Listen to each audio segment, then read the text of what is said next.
Bisakah untuk dilepas? Oh, ternyata dilepas. Ternyata dilepas kali ini. Haris langsung memimpin di urutan terdepan kali ini. Untuk kita bisa melihat di mana memang seluruh para peserta. Siapa yang akan menjadi The Rainmaster untuk kelas Micromax? Terlempar saja di sana. Saya bisa melihat apakah itu Rafa.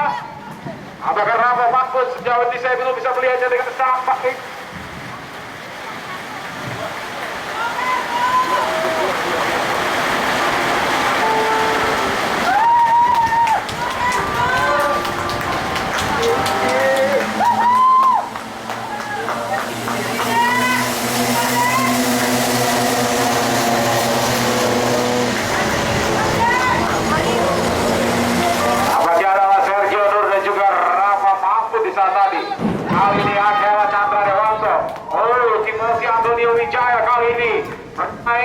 Secara sama-sama mereka bersaing kali ini. Overtaking dilakukan melebarnya Haris. Kita bisa melihat di mana memang genangan air ini menjadi tantangan tersendiri bagi para peserta untuk mereka bisa melakukan aksinya. Posisi Antonio Wijaya, ada saja kita bisa di sana.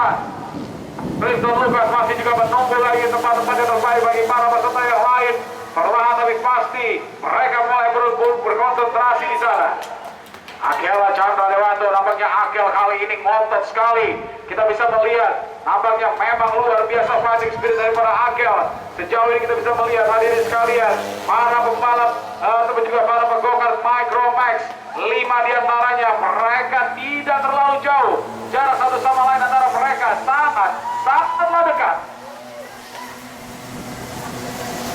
Lihat kesiapan mereka, melihat tentu saja dengan angin dan bahkan dengan rintik-rintik hujan yang semakin turun. Kali ini bila saya bisa melihatnya hadirin sekalian dari tower ataupun juga dari lantai 3 tempat saya berbicara kali ini,